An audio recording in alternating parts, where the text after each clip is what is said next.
ഗരുഡായ നമഃ. ഓം ഈ തിരുമൂലദേവൻ്റെ തിരുമന്ത്രം 8ാം തന്ത്രത്തിലെ അവസ്ഥാഭേദത്തിലെ പുതിയ ഒരു പാഠലിലേക്ക് പ്രവേശിക്കാം. നോക്കൂ, തത്വങ്ങളൊക്കെയും മേധൻ വഴി വന്നു നിന്നാൽ വിത്തകനെന്ന പോലെ താൻ പ്രകാശിച്ചു പോരും. മിഥ്യാകാര്യങ്ങളൊക്കെ വന്നവാറൊടുങ്ങിയിടും. തത്വങ്ങളെല്ലാം അകാരത്തിൽ നിന്നുണ്ടായതത്രേ. ഇതാണ് തിരുമൂലദേവൻ 8ാം തന്ത്രത്തിൽ അവസ്ഥാഭേദത്തിൽ പറയുന്നത്. നമുക്ക് നോക്കാം അതിൻ്റെ അർത്ഥം.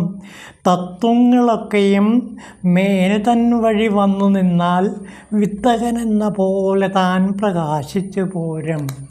അതായത് ശരീരം എന്ന് പറയുന്നത് 36 തത്വങ്ങൾ കൊണ്ട് ഉണ്ടാക്കിയതാണെന്ന് നാം നേരത്തെ കണ്ടു. ജ്ഞാനേന്ദ്രിയങ്ങൾ, കർമ്മേന്ദ്രിയങ്ങൾ, മനോബുദ്ധി അഹങ്കാര ചിത്താദികൾ, ഇതൊക്കെ കൊണ്ടാണ് നമ്മുടെ ശരീരവും മനസ്സും സൃഷ്ടിച്ചിരിക്കുന്നത്. അപ്പോൾ ഈ 36 തത്വങ്ങളും കൊണ്ടാണ് ശരീരം മനുഷ്യജീവനായി പ്രവർത്തിക്കുന്നത്. അങ്ങനെ ആ പ്രവർത്തിക്കുന്ന ഈ തത്വങ്ങളെല്ലാം, അതായത് ജ്ഞാനേന്ദ്രിയങ്ങളും കർമ്മേന്ദ്രിയങ്ങളും മനസ്സ്, ബുദ്ധി, അഹങ്കാരം, ചിത്തം തുടങ്ങിയ 36 തത്വങ്ങളും എന്ത് സംഭവിക്കണം?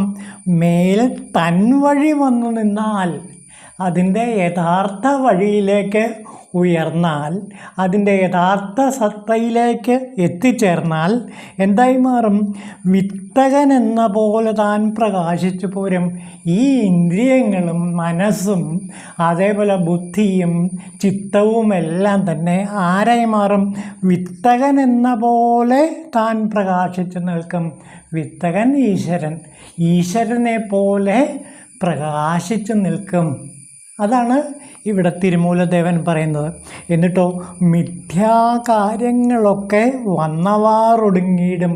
മിഥ്യയായ മായയായ ജീവിതത്തിലെ മായാവിഭവങ്ങളെല്ലാം ഒടുങ്ങിയിടും, അവസാനിക്കും. അതായത് മായ പൂർണ്ണമായും മാറുകയും യാഥാർത്ഥ്യം, അതായത് യഥാർത്ഥ സത്ത ഞാനെന്ന ആ ആത്മാവ് പ്രകാശിച്ചു നിൽക്കുകയും ചെയ്യും.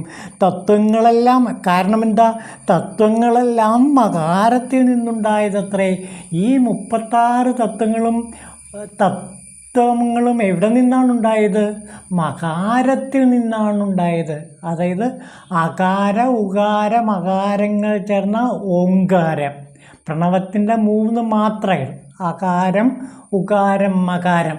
ആ മകാരം എന്നുള്ളത് തുരീയ മകാരവും ആ 4ാമത്തെ മാത്രയും എന്താണ്? തുരീയമായൊരു തലമാണ്, അതായത് ഈശ്വരീയമായ തലമാണ്.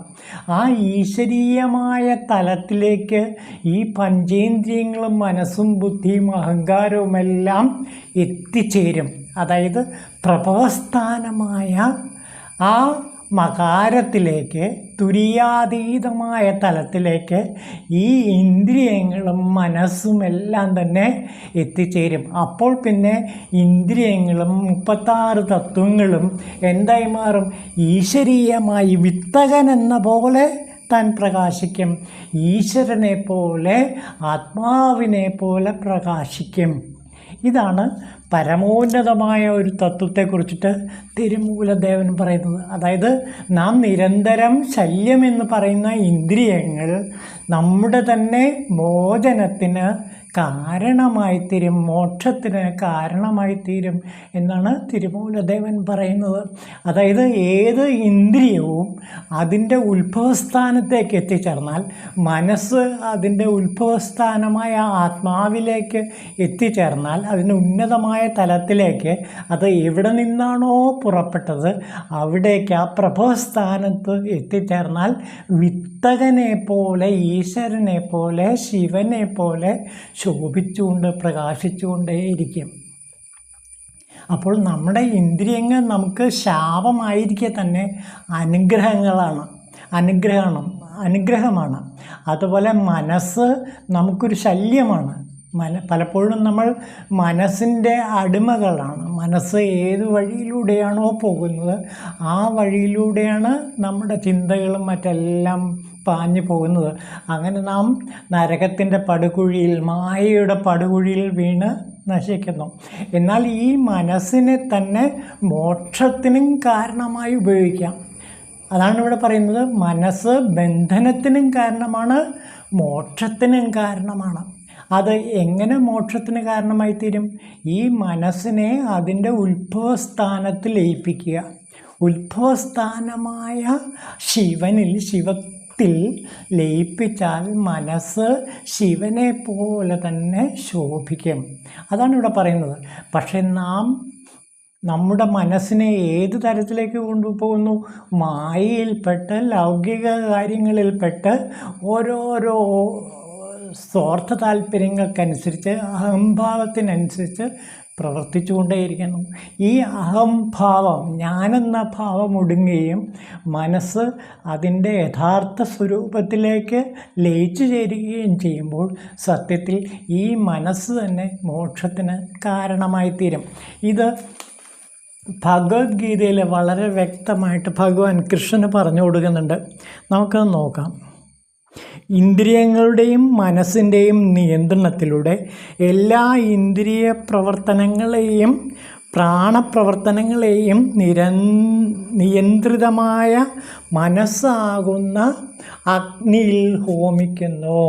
അപ്പോൾ ഇന്ദ്രിയങ്ങൾ മനസ്സിൽ ഹോമിക്കുന്നു, മനസ്സ് ആത്മാവിൽ ശിവനിൽ ഹോമിക്കപ്പെടുന്നു. ഇതാണ് ഭഗവാൻ കൃഷ്ണൻ അർജുനന് കൊടുക്കുന്ന ഉപദേശം. അതിൻ്റെ വിശദ വിവരങ്ങൾ എങ്ങനെയാണെന്ന് നമുക്ക് നോക്കാം. ഇതാണ് പതഞ്ജലി യോഗ മഹർഷി തൻ്റെ യോഗ പദ്ധതിയിൽ വിവരിക്കുന്നത്. നമുക്കത് നോക്കാം. അതായത് പതഞ്ജലി യോഗ സൂത്രത്തിൽ ആത്മാവിനെ പ്രത്യേകാത്മാ എന്നും പരാഗതാത്മാ എന്നും രണ്ട് വിധത്തിൽ പറയുന്നുണ്ട്. ഇന്ദ്രിയ സുഖാകൃഷ്ടനായിരിക്കുമ്പോൾ ആത്മാവ് പരാഗതാത്മാവ് എന്ന് വിളിക്കപ്പെടുന്നു. എന്നാൽ അതേ ആത്മാവ് ഇന്ദ്രിയ സുഖങ്ങളിൽ നിന്ന് പിന്തിരിയുമ്പോൾ പ്രത്യേകാത്മാവ് എന്നറിയപ്പെടുന്നു. ശരീരത്തിനുള്ളിൽ പ്രവർത്തിക്കുന്ന 10 വിധ വായുക്കളുടെ പ്രവർത്തനങ്ങൾക്ക് വിധേയനാണ് ആത്മാവ്. ആ പ്രവർത്തനങ്ങൾ ശ്വസന വിധാനത്തിലൂടെ പ്രത്യക്ഷപ്പെടുന്നുമുണ്ട്. ആത്മാവിൻ്റെ ഭൗതിക ആസക്തികളെ ശുദ്ധീകരിക്കാനുതകത്തക്ക വിധത്തിൽ ശരീരവായുക്കളുടെ എല്ലാ പ്രവർത്തനങ്ങളെയും അനുകൂലമാക്കണം. ശരീരവായുക്കളുടെ പ്രവർത്തനങ്ങളെ സാങ്കേതികമായി എങ്ങനെ നിയന്ത്രിക്കാമെന്ന് പതഞ്ജലി യോഗം നമുക്ക് പറഞ്ഞു തരുന്നുണ്ട്. അതായത് അഷ്ടാംഗ യോഗം, അതാണ് ഇവിടെ പറയുന്നത്. ഈ യോഗ പദ്ധതി പ്രകാരം പ്രത്യേകാത്മാവത്രേ ആത്യന്തിക ലക്ഷ്യം. അതാകട്ടെ ഭൗതിക വിഷയങ്ങളിൽ നിന്ന് തികച്ചും പിന്മാറലാണ് താനും. ഇന്ദ്രിയങ്ങളെല്ലാം അതാത് വിഷയങ്ങളിൽ പ്രവർത്തിക്കും. കണ്ണ് കാണുന്നതിൽ, ചെവി കേൾക്കലിൽ, മൂക്ക് മണക്കലിൽ, നാവ് ആസ്വാദനത്തിൽ, കൈ സ്പർശനത്തിൽ, അങ്ങനെ ഓരോന്നും ബാഹ്യവിഷയങ്ങളിൽ ഏർപ്പെട്ടുകൊണ്ടിരിക്കും. ഇതെല്ലാം പ്രാണവായുവിൻ്റെ പ്രവർത്തനങ്ങളാണെന്ന് പറയപ്പെടുന്നു. അപാനവായു താഴോട്ട് പോകുന്നു, വ്യാനവായു വികാസ സങ്കോചങ്ങൾ ഉണ്ടാക്കുന്നു, സമാനൻ സമനില പാലിക്കുകയും ഉദാനൻ മേലോട്ട് പോവുകയും ചെയ്യുന്നു. ഇവയെല്ലാം ആത്മസാക്ഷാത്കാരത്തിന് ഉപയോഗപ്പെടുത്താവുന്നതാണ് എന്ന് പതഞ്ജലി മഹർഷി പറയുന്നു. അപ്പോൾ ഈ വായുക്കളെയും അതേപോലെ മറ്റ് 36 തത്വങ്ങളെയും ആത്മസാക്ഷാത്കാരത്തിന് എങ്ങനെ ഉപയോഗപ്പെടുത്താമെന്ന് പതഞ്ജലി മഹർഷി പതഞ്ജല യോഗ സൂത്രത്തിൽ വിശദമാക്കുന്നുണ്ട്. നമ്മൾ കണ്ടതാണ് അതൊക്കെ. ആ അഷ്ടാംഗ യോഗ മാർഗങ്ങൾ എല്ലാം നമ്മൾ കണ്ടതാണ്. ഇതുതന്നെയാണ് രമണഗീതയിൽ ഭഗവാൻ രമണ മഹർഷി പറയുന്നത്. അതിൽ രമണഗീതയിൽ കുറച്ച് ഭാഗം കൂടെ നമുക്ക് നോക്കാം. ഭഗവാൻ രമണ മഹർഷി അത് വളരെ ലളിതമായിട്ട് എല്ലാവർക്കും പ്രാക്ടീസ് ചെയ്യാവുന്ന തരത്തിൽ അത്ര ലളിതമായിട്ട് ഈ കാര്യം വ്യക്തമാക്കുകയാണ്. നമുക്കത് നോക്കാം. എല്ലാ കർമ്മങ്ങൾക്കും എല്ലാ ഫലങ്ങൾക്കും ആശ്രയമായ തൻ്റെ സ്വരൂപത്തെ അറിയുക എന്നാണ് തൻ്റെ ശ്രേയസ്സിന് ആഗ്രഹമുള്ള മനുഷ്യൻ ചെയ്യേണ്ട പ്രധാന കാര്യം. ഇതാണ് രമണ ഭഗവാൻ നമ്മളോട് പറയുന്നത്. തൻ്റെ ശ്രേയസ്സിന് ആഗ്രഹമുള്ള മനുഷ്യൻ ഈ കർമ്മങ്ങളെയും അതിൻ്റെ ഫലങ്ങൾക്കും ആശ്രയമായ തൻ്റെ സ്വരൂപത്തെ അറിയണം. അതാണ് ഇവിടെ പറയുന്നത്. തൻ്റെ സ്വരൂപത്തെ, യഥാർത്ഥ സ്വരൂപത്തെ അറിയണം. തൻ്റെ സ്വരൂപത്തെ, അതായത് തന്നെ അറിയുന്നുള്ള ചുരുക്കമായ സാധനം ഏതാണ് എന്ന് ഭഗവാൻ രമണ മഹർഷി പിന്നെയും വിശദീകരിക്കുന്നുണ്ട്. നോക്കൂ, സർവവിധ പ്രയത്നം കൊണ്ടും വിഷയങ്ങളിൽ പറ്റി നിൽക്കുന്ന വിചാരങ്ങൾ എല്ലാത്തിനെയും പിൻവലിച്ച് നിരുപാധികവും ചലനരഹിതവുമായ ആത്മവിചാരം ഒന്നിൽ തന്നെ നിന്നുകൊള്ളുക. ഞാൻ ആരാണ് എന്നുള്ള ആത്മവിചാരത്തിൽ നിന്നാൽ എല്ലാം സുവ്യക്തമായിട്ട് നമുക്ക് മനസ്സിലാകും. തന്നെ അറിയുന്നതിന് ചുരുക്കമായ സാധനം അതുതന്നെ, അതായത് വിചാരങ്ങളെ വിഷയത്തിൽ നിന്ന് പിൻവലിക്കുക. ആ യജ്ഞം കൊണ്ട് തന്നെ ഉത്കൃഷ്ടമായ അന്തർദൃഷ്ടിയും സിദ്ധിക്കുന്നതാണ്. അങ്ങനെ അന്തർദൃഷ്ടി സിദ്ധിച്ചാൽ എന്താണ് ചെയ്യേണ്ടത്? സാധകരായ സത്തുക്കളുടെ പ്രയത്നത്താൽ നിയമങ്ങൾ സഹായകമായി തീരും. സാധിച്ചു കഴിഞ്ഞ കൃതകൃത്യമായ സിദ്ധന്മാരെ ആ നിയമങ്ങൾ സ്വയം വിട്ട് പോവുകയും ചെയ്യും. ഇത് സിദ്ധന്മാരുടെ കാര്യമാണ്. അത് കഴിഞ്ഞിട്ട് നിരുപാധികവും അചലവുമായ ആത്മവിചാരം ഒന്നുകൊണ്ട് മാത്രം സിദ്ധി കിട്ടുന്നത് പോലെ മന്ത്രജപത്തിൽ നിന്നും സിദ്ധി കിട്ടും. ഏകാഗ്ര മനസ്സുകൊണ്ട് നിരന്തരം മന്ത്രജപത്തിലൂടെ അല്ലെങ്കിൽ പ്രണവജപത്തിലൂടെ ഈ അവസ്ഥയിലേക്ക് എത്തിച്ചേരാൻ കഴിയും. ഇതാണ് രമണഗീതയിൽ ഭഗവാൻ രമണ മഹർഷി നമ്മളോട് പറയുന്ന ഏറ്റവും പ്രധാനപ്പെട്ട കാര്യങ്ങൾ. അതിൽ ശ്വാസത്തെ ശ്രദ്ധിക്കാൻ രമണ മഹർഷി പറയുന്നുണ്ട്. അതായത് ശ്വാസോച്ഛ്വാസത്തെ ശ്രദ്ധിച്ചുകൊണ്ടേയിരിക്കുക. അത് തന്നെയാണ് പ്രാണായാമം എന്ന് അദ്ദേഹം പറയുന്നു. അപ്പോൾ പ്രാണായാമം എന്ന് പറയുന്നത് ശ്വാസത്തിൻ്റെ ഗതിവിഗതികളെ നിരന്തരം ശ്രദ്ധിച്ചു കൊണ്ടിരിക്കുകയാണ്. ഇവിടെയാണ് അജപാധ്യാനത്തിൻ്റെയൊക്കെ പ്രത്യേകത. സോഹം, ശ്വാസം അകത്തേക്ക് എടുക്കുന്നു, ശ്വാസം പുറത്തേക്ക് പോകുന്നു, അതിനെ നിരന്തരം ശ്രദ്ധിച്ചു കൊണ്ടേയിരിക്കുന്നു. ഇതാണ് തിരുമൂലദേവൻ നമ്മളോട് പറയുന്ന കാര്യം. ഇതുതന്നെയാണ് രമണ മഹർഷിയും ഗീതാചാര്യനുമെല്ലാം നമ്മളോട് പറയുന്നത്. തിരുമൂലദേവൻ പറയുന്ന 36 തത്വങ്ങളും അതിൻ്റെ ഉത്ഭവസ്ഥാനത്ത് എത്തുമ്പോൾ ശിവദർശനം ലഭിക്കുന്നു എന്നാണ് ആചാര്യൻ പറയുന്നത്. ഈ അനുഭൂതിയെ വളരെ വളരെ വികാരവത്തായിട്ട് മാണിക്യവാചകർ തിരുവാചകത്തിൽ ചിത്രീകരിക്കുന്നുണ്ട്. അതായത് ചിദംബരത്ത് നൃത്തമാടുന്ന ശിവനെ ചിത്രീകരിക്കുന്ന കണ്ട 10 എന്ന തിരുവാചകത്തിലൊരു ഭാഗത്ത് 10 പാടലുകൾ മാണിക്യവാചകർ പാടുന്നുണ്ട്. അത് തിരുമൂലദേവൻ ആവിഷ്കരിച്ച ഈ ശിവദർശനത്തിൻ്റെ ഒരു ചിത്രമാണ്. ഞാനത് വായിക്കാം. ഇത് തിരുവാചകത്തിൻ്റെ ഈ ഭാഗം തർജ്ജമ ചെയ്തത് എം പരമേശ്വരൻ എന്ന ഒരു അദ്ദേഹമാണ്. നമുക്ക് നോക്കാം.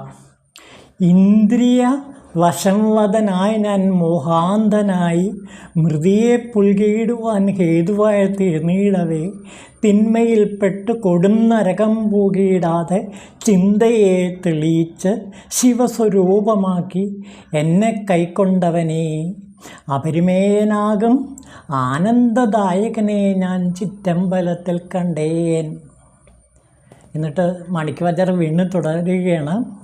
കർമ്മത്തിൻ ഫലമാകും ഭവ ദുഃഖത്തിൽപ്പെട്ട് തൻകാര്യമോത്തിടാതെ തളർന്നു കിടക്കവേ പെരുമയോടെ എന്നെ അടിമയാക്കി മാറ്റി പിറവിയാകും ദുഃഖം മാറ്റിയ നിസ്തുലനെ ഉലകെല്ലാം കൂപ്പും ചിറ്റമ്പലത്തിൽ ഞാൻ കണ്ടേൻ. ശിവൻ്റെ രൂപമെന്തെന്നറിയും മുന്നിൽ എൻ്റെ മനസ്സിനുള്ളിൽ കടന്ന് എന്നുള്ളിൽ കുടികൊണ്ട് കാരുണ്യമാന്നിട്ട് എന്നെ അടിയനാക്കി തീർത്ത തുരുത്തിയിലെ തേനൊത്ത ശംഭുവിനെ ആശിച്ചു ഞാൻ ചിറ്റമ്പലത്തിൽ അവനെ കണ്ടേൻ. പഠിപ്പില്ലാത്തോനായി, അറിവില്ലാത്തോനായി, ഒടുക്കത്തോനായി, ശോനതുല്യനായിടുമെന്നെ നല്ല അറിവാർന്നവനാക്കി, കാരുണ്യമാർന്നവനാക്കി, പലരും കാണും വിധം പശുപാശം നീക്കിയോനെ എല്ലാവരും കൂപ്പിടുന്ന ചിറ്റമ്പലത്തിൽ ഞാൻ കണ്ടേൻ. ജാതി, കുലം, ജന്മമെന്നീ ചുഴിയിൽപ്പെട്ട് ഉഴലും ആദരവറ്റ നായാമെന്നുടെ അല്ലൽ മാറ്റി, അജ്ഞത, അഹങ്കാരം, അന്യദേവന്മാരുടെ ഉരുവം ഇവയെല്ലാം എന്നിൽ നിന്നകറ്റിയ കുറ്റമില്ലാത്തവനെ ഞാൻ ചിറ്റമ്പലത്തിൽ കണ്ടേൻ എന്ന് പറഞ്ഞ് തുടരുകയാണ്. അപ്പോൾ ഈ അനുഭവം, അതായത് തൻ്റെ 36 തത്വങ്ങളും അതിൻ്റെ ഉത്ഭവസ്ഥാനമായ ശിവനിൽ ലയിച്ചു ചേരുമ്പോൾ ചിദംബരത്തെ ശിവനൃത്തം മാണിക്യവാചകർക്ക് കാണാൻ കഴിഞ്ഞു. ആ നൃത്തരംഗം, താൻ കണ്ട നൃത്തരംഗമാണ് ഇവിടെ മാണിക്യവാചകർ ഈ ആത്മകാവ്യത്തിൽ വിശദമാക്കുന്നത്. ഓം ശിവായ തിരുമൂലദേവായ നമഃ.